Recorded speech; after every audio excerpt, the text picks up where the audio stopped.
এদিকে যখন সকাল হয়ে গেছে, রাত্রি থেকে মা জননী সরকার চোখে ঘুম নেই, তাই পুত্র বিনিময়ের মনে কেমন ছটফট ছটফট করছে।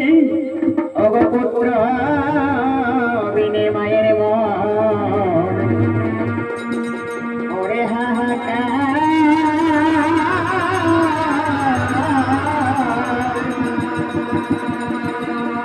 আরে না জানি কি ঘটল অবন খায়রা।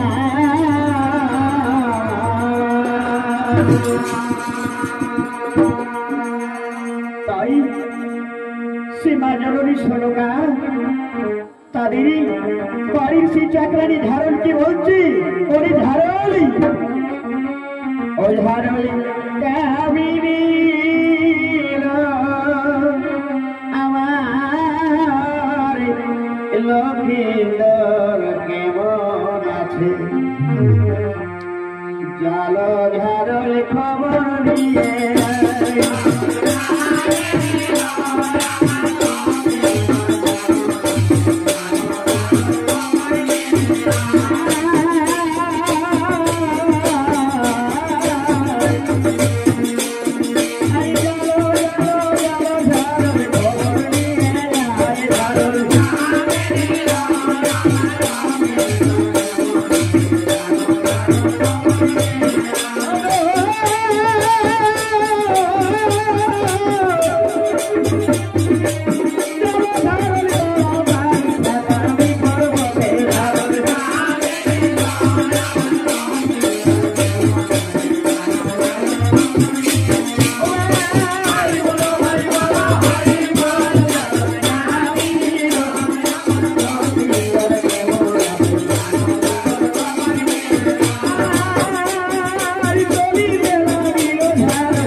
এদিকে ঝাড়ল সেই সাতালি পর্বতে গিয়ে লোহের কপাটে আঘাত দিচ্ছে, কিন্তু বেহুলা কোনো কথা না বলে লোহের কপাট খুলেনি। তাই ঝাড়ল কামিনী দেখছি আজ সমস্ত প্রহরী সেই নেউল ময়ূরী তারা সবাই মরে মরে পড়ে আছে। কত পাখির বাসা ভেঙেছে, কত পাখির প্রাণ গেছে, আর বড় বড় বৃক্ষ তারা সবাই ভেঙে ভেঙে পড়ে আসে। আদি ছুটতে ছুটতে সেই ঝাড়ল কামিনী চম্পক নগরে যাই না রাজমহলে পৌঁছেছে। রানী জিজ্ঞাসা করছি, বলছি ঝাড়লি বলি ওই বাসর ঘরের সংবাদ আমায় তাড়াতাড়ি বলে দিই। তখন ঝাড়লি কি বলছি, বলছি রানীমা আমি তোমার কথা মতো গিয়েছিলাম, আমি কিন্তু কত অনুরোধ করেছি লোহর কপাট খুলিনি। রানীমা আমার মনে হয় অবেহুলা দিছে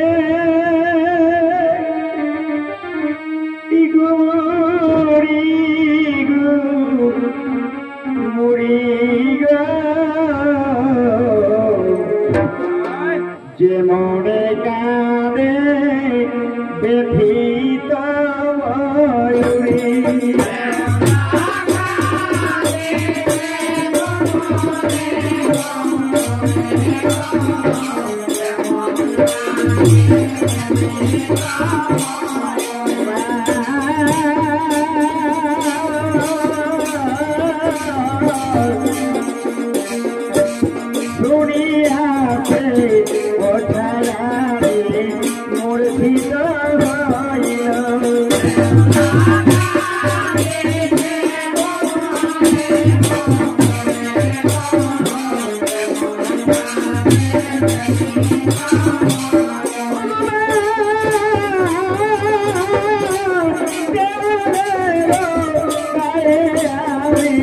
শুনেছি গান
আজ হাহাকার করে কাঁদছে রানী সরকার, কাঁদছে রাজা চাঁদ সদাগরি।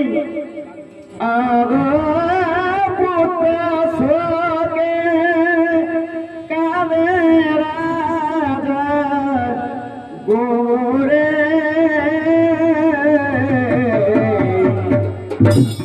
কাঁদে রানী মোহন ভিতরে।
আমার মূর্তির কিছু হয়নি, আমি যাব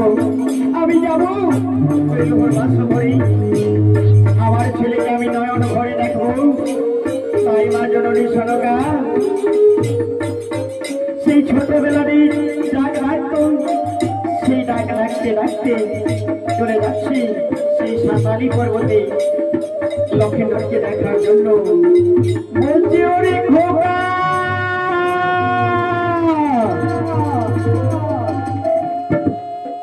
কোথায় আছি জানো মনি, আয় রে আমার ইনায়ার মনি, কোথায় আছি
সামনে গিয়ে দাঁড়িয়ে আর বেহুলাকে বলছে, ও মা বেহুলা, এই লোহর কপাট খুলে দাও মা, বাসঘরের কপাট খুলে দাও, আমি তোমার শাশুড়ি, আমি দেখতে চাই আমার পুত্র লক্ষেন্দর সে কেমন আছে।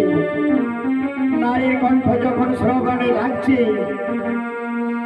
তখন সেই বেহুলা লোহের জানালা খুলি আর বলছি, তুমি কে মা? কি জন্য তোমার ভিতরে আসার এত সার? তখন সেই লক্ষিন্দরীর জননী আজ হাহাকার করে বেহুলাকে বলছে, মা গো মা, কি কথা তুই বলতে পারলি মা? কি করে আমার কিছু নেই, তাহলে শোন মা, শোন। ওই আমার মা বলা ধরে আছে গো ভিতরে, ভুলে রে বাবে কি বলে।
সেই কথা যখন বলেছি তখন বেহুলা বলছে, মা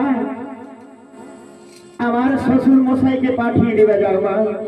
আমার শ্বশুর যদি আমার সাথে ত্রিসহ্য পালন করি তাহলে আমি লোহর কপাট খুলবো, তা নইলে আমি লোহর কপাট খুলবো না মা। এমন সময় নেড়া গিয়ে চাঁদ সদাগরকে বলছি, চাঁদ আপনাকে ডাকে। চাঁদ সদাগর সেই লোহর কপাটের সামনে গিয়ে আর বেহুলাকে বলছে, বলো মা বেহুলা, তোমার কি ত্রিসত্য আছে? ওগো শ্বশুর মশাই, আমার প্রথম সত্য হলো আমি লোহর কপাট খুলবো। এই সত্য আমি লোহর কপাট খুলবো, কিন্তু স্বামীর গায়ে কাউকে হাত দিতে দেব না। চাঁদ সদাগর বলছে, হ্যাঁ মা, আমরা শুধু দুনয়ন ভরে দেখবো, গায়ে হাত দেব না। আর তোমার কি সত্য আছে মা? বলছে, ওগো শ্বশুর মশাই, আমার দ্বিতীয় সত্য হলো আমাকে একটি কলার মান্দাস তৈরি করে দিতে হবে। বলছে, হ্যাঁ মা, আমি তোমাকে কলার মান্দাস তৈরি করে দেব। আর তোমার কি সত্য আছে মা?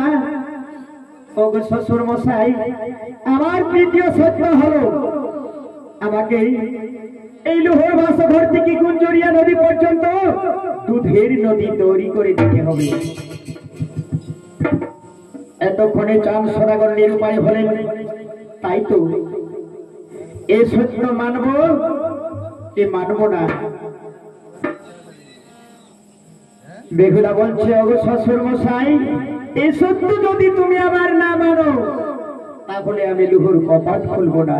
নেড়া বলছে, প্রভু আপাতত মেনে নাও, আপাতত মেনে নাও, পরের ব্যাপার পরে হবে। চাঁদ সদাগর বলছে, হ্যাঁ মা, আমি তোমার ত্রিসত্যে রাজি, ত্রিসত্য পালন করি। আর যখন লোহর কপাট খুলে দিচ্ছি, দেখছে লক্ষিন্দরী বিবর্ণ অবস্থায় পড়ে আছে সেখানে। এদিকে যেই না সীতার শাশুড়ি মা লক্ষিন্দরকে দেখার জন্য সেই সম্মুখে যাচ্ছে, বেহুলা তার আঁচল ধরে টেনে দিয়েছে। বলছে, কি মা, আমার শ্বশুর মশাই তো আমার সাথে ত্রিসত্যে রাজি হয়েছে, আমি লোহর কপাট খুলবো, খুলেছি, কিন্তু স্বামীর গায়ে হাত দিতে দেব না। তখন বেহুলা কেঁদে কেঁদে আরে তার শাশুড়ি মাকে কি বলছে, আমি কি বল ভাগিনী ও মা জনম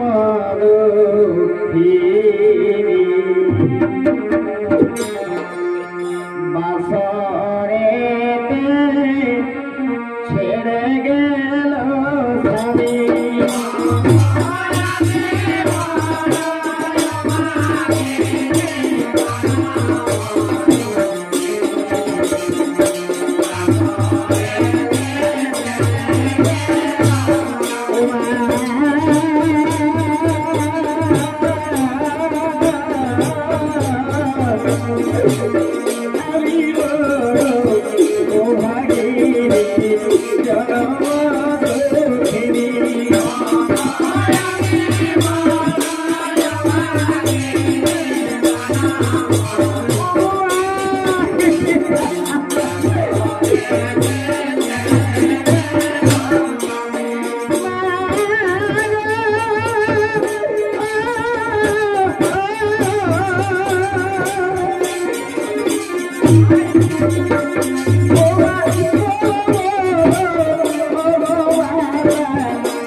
ওই চন্দন বন থেকে চন্দন কাটে নেই চিতা তৈরি করি এখানে সৎকার করে আমরা বাড়িতে চলে যাব। এখন নেড়াইন ফরি কি যখন বলেছি তখন নেড়াইন ফরি আজ নিরুপায় হলেনি, তাই তাই চাঁদ সদাগর বলছে ওরি নেড়া বিলম্ব করিস না, তাড়াতাড়ি যা অনে রাজা রে আনের চন্দন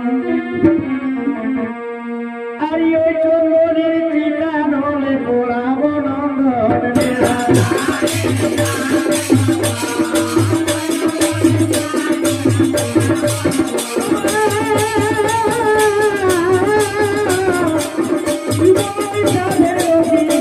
আমার